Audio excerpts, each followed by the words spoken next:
Setiap penganut agama mempunyai kitab-kitab yang suci atau dianggap sebagai suci. Semua agama. Orang Nasrani punya kitab Injil. Orang Yahudi punya kitab Taurat. Orang Hindu punya kitab Weda. Orang Buddha punya kitab Tripitaka. Pengikut Konghucu punya kitab Tao Te Ching. Orang Majusi pengikut Zoroaster punya kitab Zen Avesta. Orang kebatinan punya kitab Serat Centani, Hidayat Jati, atau Darmo Gandul.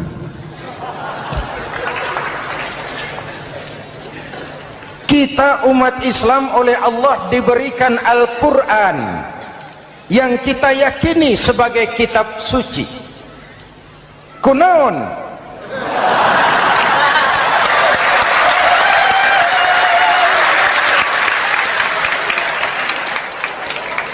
Apa kunaon itu? Kenapa sih kita yakin Quran itu kitab suci? Pertama, ajarannya sesuai dengan fitrah manusia.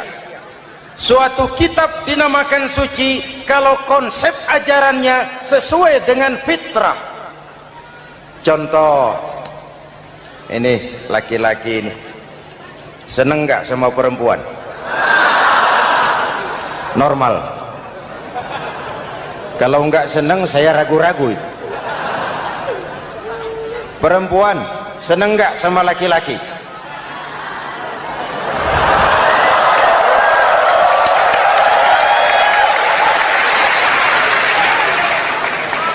Ini fitrah.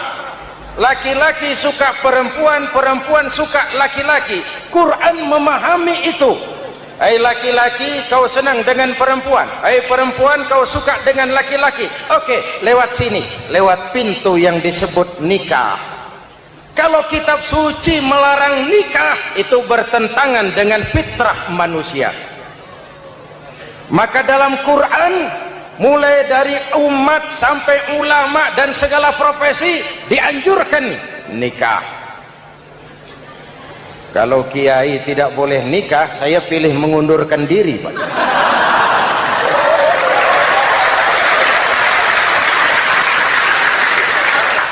Itu bertentangan dengan fitrah. Lagian mubazir dikasih perabotan nggak dipakai.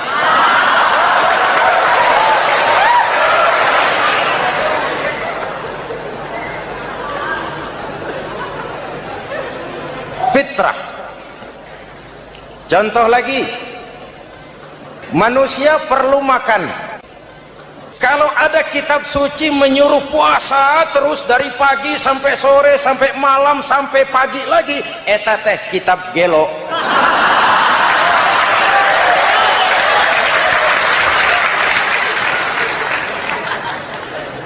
Quran sesuai dengan fitrah. Puasa mulai dari imsak sampai datang waktu maghrib. Puasa ngebleng dari pagi sampai sore sampai malam merusak kesehatan. Malam berpuasa boleh bergaul dengan istri. Kenapa? Fitrah. Kalau siang tidak boleh, malam tidak boleh, sebulan penuh panas kepala.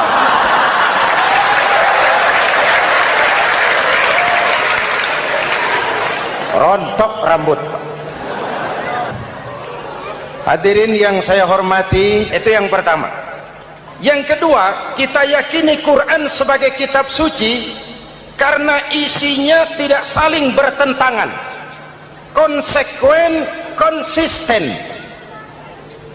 Kalau ada satu kitab, di satu ayat mengajarkan Tuhan Esa, di lain ayat mengajarkan tiga, liar itu mah. Bagaimana kitab suci isinya paradoks? Bagaimana kitab suci isinya saling bertentangan? Di ayat manapun sekali Quran berkata Allah itu Esa, selamanya Esa.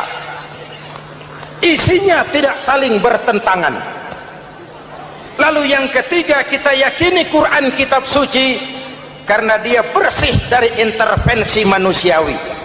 Sejak turunnya Al-Quran menantang, jikalau kamu ragu terhadap Quran yang kami turunkan kepada hamba kami Muhammad, kamu anggap itu cuma bikinan Muhammad.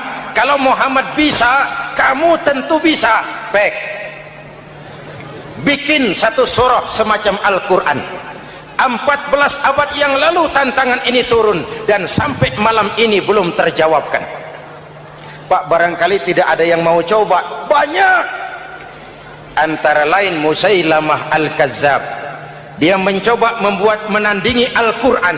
Dia buat satu surah namanya surah Al-Fil. Bunyinya begini, bikinan Musailamah. Al-Fil wa mal-fil wa ma adraka mal-fil lahu khurtumun tawil wa lahu zail. Sudah berbentuk syair. Isinya apa? Al-Fil, gajah. Wa mal-fil, apakah gajah itu?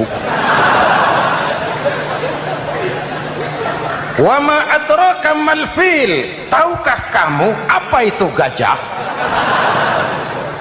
Lahu khurtumun tawil, dia punya belalai panjang. Walahu zail, dan dia punya ekor. Nggak usah turun ayat begituan, orang tahu.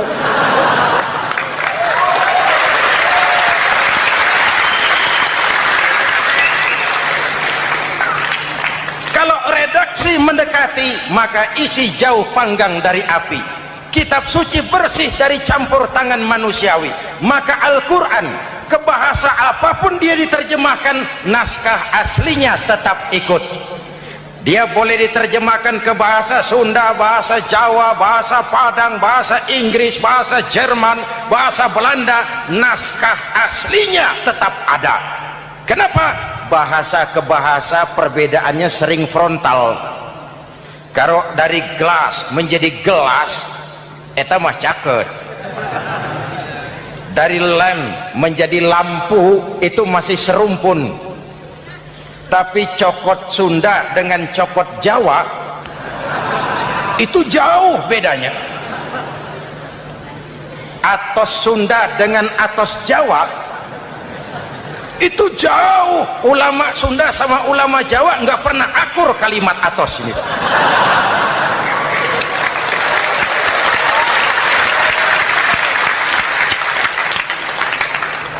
Inilah kebenaran janji Allah, inna nahnu nazzalna dzikra wa inna lahu lahafizun. Kami yang turunkan Al-Quran, kami yang akan menjaganya. Ribuan orang hafal Al-Quran. Lalu apa pesan-pesan misi utama Al-Quran? Pertama, menegakkan tauhid. Ini yang lebih dahulu. Membentuk kualitas sumber daya manusia dengan menanamkan nilai-nilai keimanan. Membebaskan dari ketergantungan kepada benda. Ya ayyuhan nasu ubudu rabbakumul ladzi khalaqakum. Hai manusia, Tuhanmu yang perlu kau sembah hanyalah Tuhan yang telah menciptakan kamu. Jangan menyembah Tuhan yang tidak pernah menciptakan kamu. Mengapa kau menyembah harta padahal dirimu lebih berharga dari harta? Kenapa kau menyembah pangkat dan jabatan padahal dirimu lebih berharga dari pangkat dan jabatan?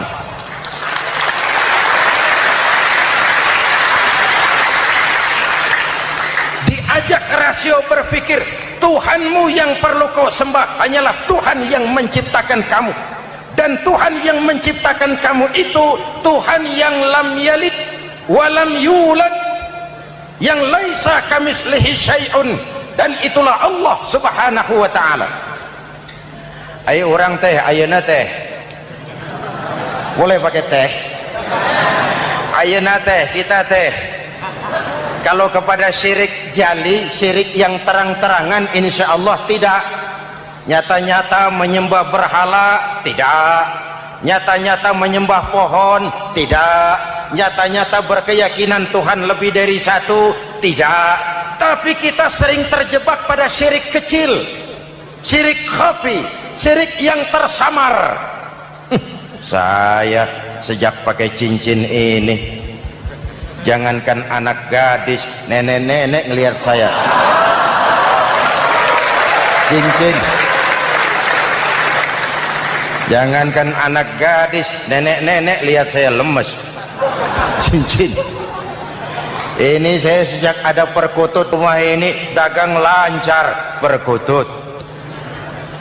Ini Ramadan bulan penempaan nilai-nilai keimanan.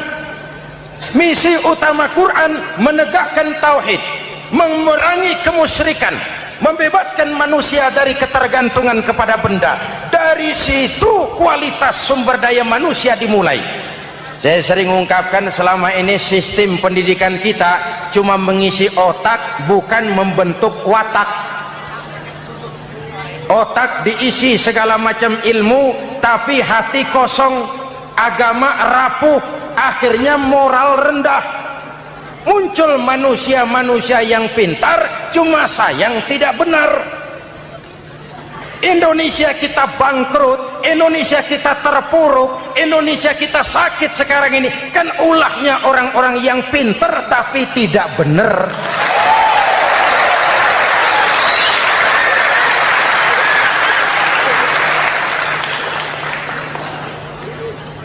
Kalau saya bicara kayak begini, ini bukan pidato politik, ini nurani. Politik naon kadut.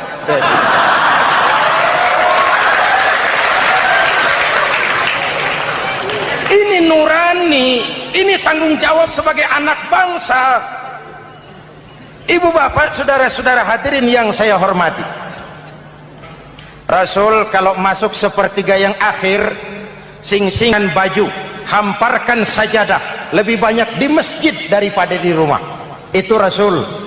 Maka sepertiga yang akhir masjid makin ramai. Lihat Masjidil Haram. Lain dengan kita.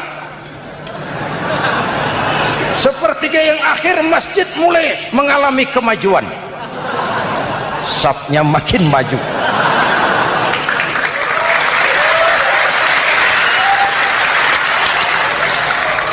Pasar ramai, terminal beludak. Padahal sepertiga yang akhir itu puncak, padahal di situ nilai tambah. Dan anggap ini Ramadan terakhir yang diberikan Allah kepada kita. Kenapa? Memang tidak ada jaminan tahun depan ketemu Ramadan lagi.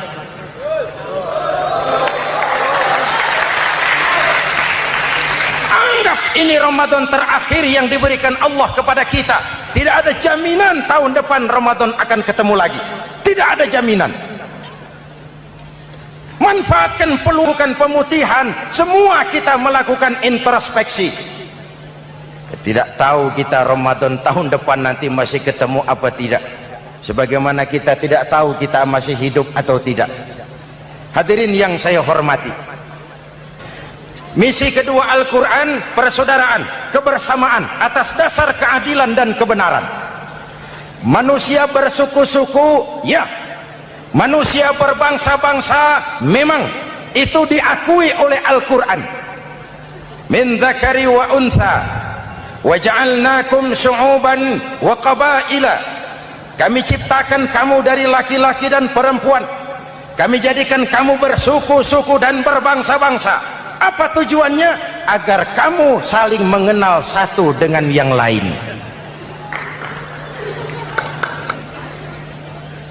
Yang terlepas dari ras, dari manapun orang datang, apapun warna kulitnya, dari suku apapun ia dilahirkan, kalau akidahnya sama, itu kan saudara kita.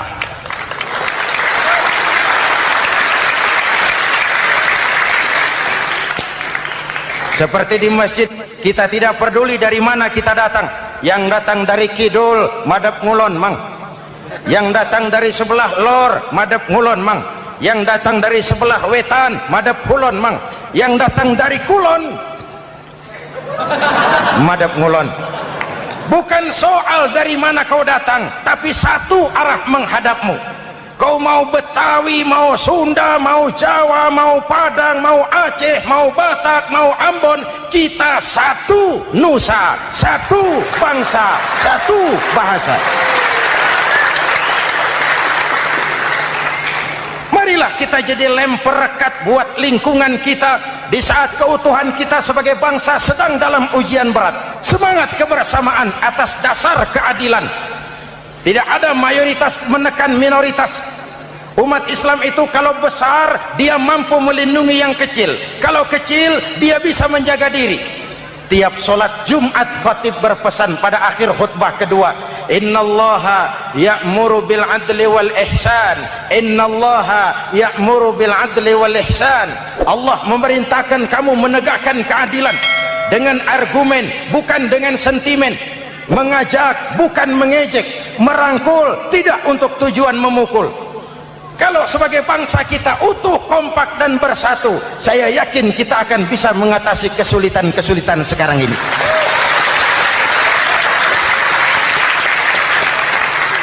Kan kita prihatin kadang-kadang tawuran antar desa, antar RT, antar RW, antar kecamatan, sampai antar elit di atas. Makanya saya ulang lagi pesan ini, kalau elit di atas tawuran, jadilah penonton yang baik. Saudara-saudara kaum muslimin yang saya cintai, kita prihatin, kita seakan tercabut dari akar budaya kita sebagai bangsa.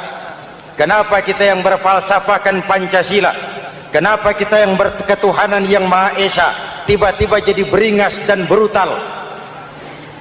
Ada maling ayam ketangkap, disiram bensin, dibakar hidup-hidup. Kok kita bisa begitu? Street justice, pengadilan jalanan mulai tegak. Iyalah kita tidak puas dengan kerja aparat kita, tapi jangan main hakim sendiri. Ini negara, bukan hutan.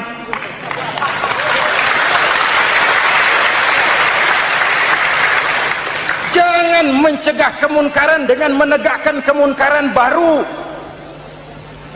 Oleh hal-hal yang sepele yang mestinya kita bisa mencari jalan keluar dengan baik. Ayo luruskan saf, rapatkan barisan, satukan langkah, tautkan hati. Kita satu umat yang satu, diikat oleh Al-Quran. Hanya dengan kebersamaan kita akan mampu menata hari esok yang lebih baik atas dasar keadilan dan kebenaran. Dulu Muhammad Toha teriak takbir ngadepi Belanda, Bung Tomo teriak takbir ngadepi Belanda, ayeuna takbir ngadepi batur sadulur salembur. Nanaonan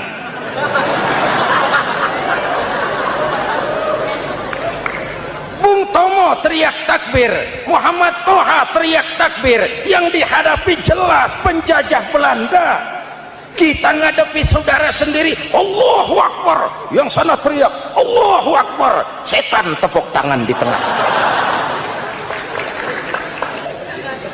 Yuk kita rukun, yuk kita kompak, yuk kita bersatu, yuk kita pulang, yuk.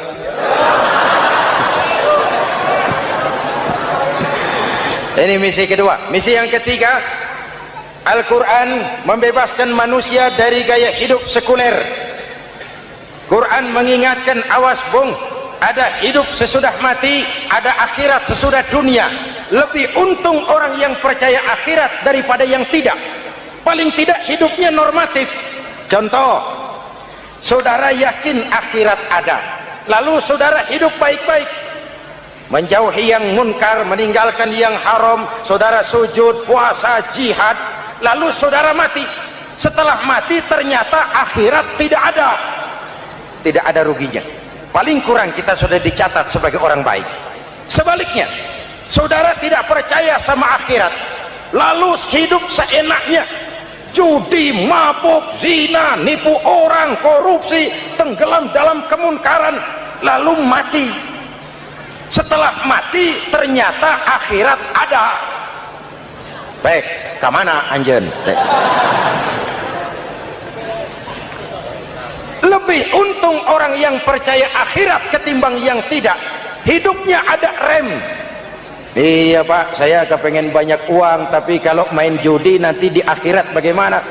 Iya, saya kepengen jadi orang kaya, tapi kalau korupsi, nipu orang, buka peternakan tuyul, nanti di akhirat bagaimana?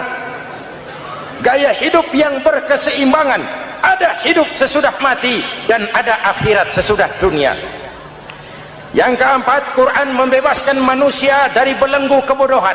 Quran ayat yang pertama turun sudah berkata, Iqra, baca, kamu jangan jadi bodoh. Kebodohan menimbulkan kemiskinan, kemiskinan mendekatkan kepada kekufuran. Yang kelima, ini kado buat ibu-ibu. Quran mengangkat harkat, derajat dan martabat kaum wanita. Sebelum Quran turun, sebelum Islam datang, nasib wanita sangat menyedihkan. Dilahirkan hanya untuk melahirkan. Kalaupun berperan, peranannya tidak lebih segitiga. Dapur, sumur, kasur. Kasur, sumur, dapur. Dapur, sumur, kasur. Wanita dilecehkan, sekadar alat pemuas nafsu. Datang Islam, Rasul terenyuh. An-nisa imadul bilad. Wanita adalah tiangnya negara. Jikalau baik wanita, baik negara. Jikalau rusak wanita, hancur negara. Karena wanita, negara jaya. Betul?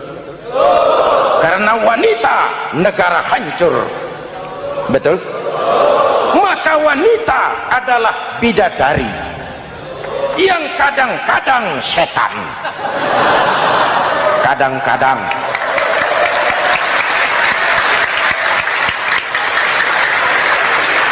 Karena yang hadir di sini bidadari semua. Ibu bapak, saudara-saudara hadirin yang saya hormati. Lalu bagaimana sikap kita terhadap Al-Quran? Quran sendiri menjelaskan, "Tsumma awrasnal kitaba alladzina istafaina min ibadina." Kemudian kami wariskan kitab Al-Quran yang kami pilih buat hamba-hamba kami yang terpilih. Luar biasa. Umatnya umat pilihan, Rasulnya Rasul pilihan, kitabnya pun kitab pilihan. Kami wariskan Al-Quran kepada hamba-hamba kami yang kami pilih. Bagaimana sikap mereka setelah menerima Al-Quran? Terbagi tiga. Pertama, faminhum zalimun li nafsihi. Di antara mereka ada yang setelah menerima Al-Quran lalu zalim kepada dirinya sendiri. Diterimanya Al-Quran dengan lidahnya, tapi ditolak dengan perbuatannya. Mulutnya menjunjung Al-Quran, perbuatannya menginjak Al-Quran. Quran bilang ke barat, dia pergi ke timur. Quran bilang ke selatan, dia berangkat ke utara. Quran bilang haram, dia terjang. Quran bilang halal, dia tidak mau. Orang seperti itu tidak zalim kepada Allah, tapi zalim kepada dirinya sendiri. Apa kalau kita tidak sholat, Allah rugi? Apa kalau kita tidak bayar zakat, Tuhan bangkrut? Apa kalau sedunia tidak ada yang sujud, Tuhan berhenti jadi Tuhan? Kita mau lakon apa, Allah tetap Allah. Kau mau jadi orang baik-baik, mau jadi bajingan paling tengik, mau jadi orang soleh, mau jadi orang salah, Allah tetap Allah. Kita hanya zalim kepada diri kita sendiri. Ini kelompok pertama, menerima Quran dengan ucapannya tapi menolak dalam perbuatannya. Mudah-mudahan kita yang termasuk golongan ini. Amin. Yang kedua, wa minhum muqtasid. Di antara mereka ada yang menerima Quran 50-50. Separuh-separuh. Yang enak dilaksanakan, yang berat ditinggal. Padahal pada sisi lain Quran mengajarkan masuklah ke dalam Islam secara total. Kafah, jangan separuh-separuh. Ini watak munafik. Kalau dilihat Islam menguntungkan, rame-rame teriak Islam. Ketika diminta berjihad, diminta berkorban, diminta zakat, rame-rame mengundurkan diri. Saya bangkrut pak, saya miskin pak, saya pailit pak. Mental itu dalam awal-awal Baqarah dijelaskan. Kullama adha'a lahum masyaw fih wa idza adlama alaihim qamu. Kalau terang mereka berangkat, kalau gelap mereka mandek. Itu ciri orang munafik beragama. Kalau Islam menguntungkan, rame-rame teriak Islam. Ketika diminta berjihad, berkorban, berjuang, rame-rame mengundurkan diri. Muqtasid. Golongan yang ketiga, ini yang ideal. Wa minhum sabiqum bil khairati biiznillah. Di antara mereka ada yang setelah menerima Al-Quran lalu berlomba-lomba mengamalkannya, berlomba-lomba melaksanakannya. Jangan sampai yang baca Quran dengan suara merdu dapat piala, yang mengamalkan Quran dengan konsekuen dapat penjara.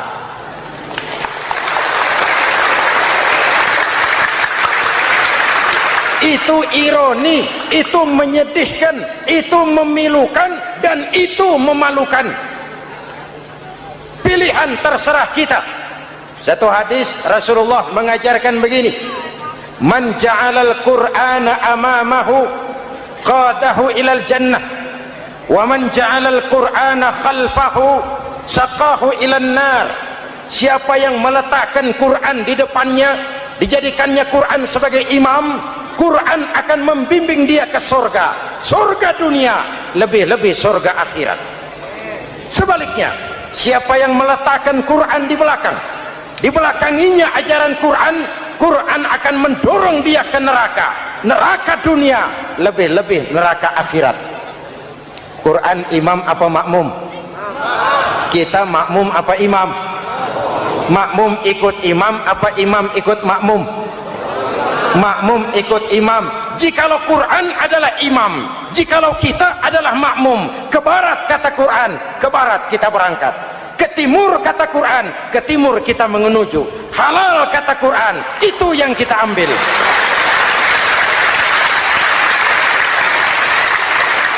Mari kita jadikan Ramadan sebagai bulan di mana sedikit demi sedikit kita berupaya kembali menjadi generasi yang Qurani.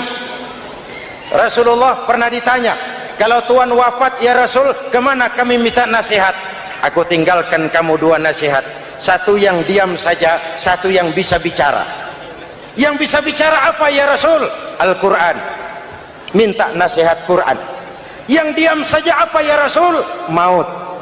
Dalam hidup ada dua nasihat, nasihat yang bisa bicara Al-Quran, nasihat yang diam saja maut. Mau dagang minta nasihat Quran, mau bertetangga minta nasihat Quran. Itu nasihat. Nasihat yang kedua, diam saja, tahu-tahu datang maut. Makanya anggap ini Ramadan terakhir yang diberikan Allah kepada kita, karena tahun depan tidak ada jaminan kita bertemu Ramadan. Manfaatkan 10 yang akhir untuk meningkatkan nilai ibadah kita kepada Allah Subhanahu wa taala. Hadirin, kita sudah mendekati akhir, saya akan baca doa. Mari kita Fatihah. Semoga kita semua dalam perlindungan Allah.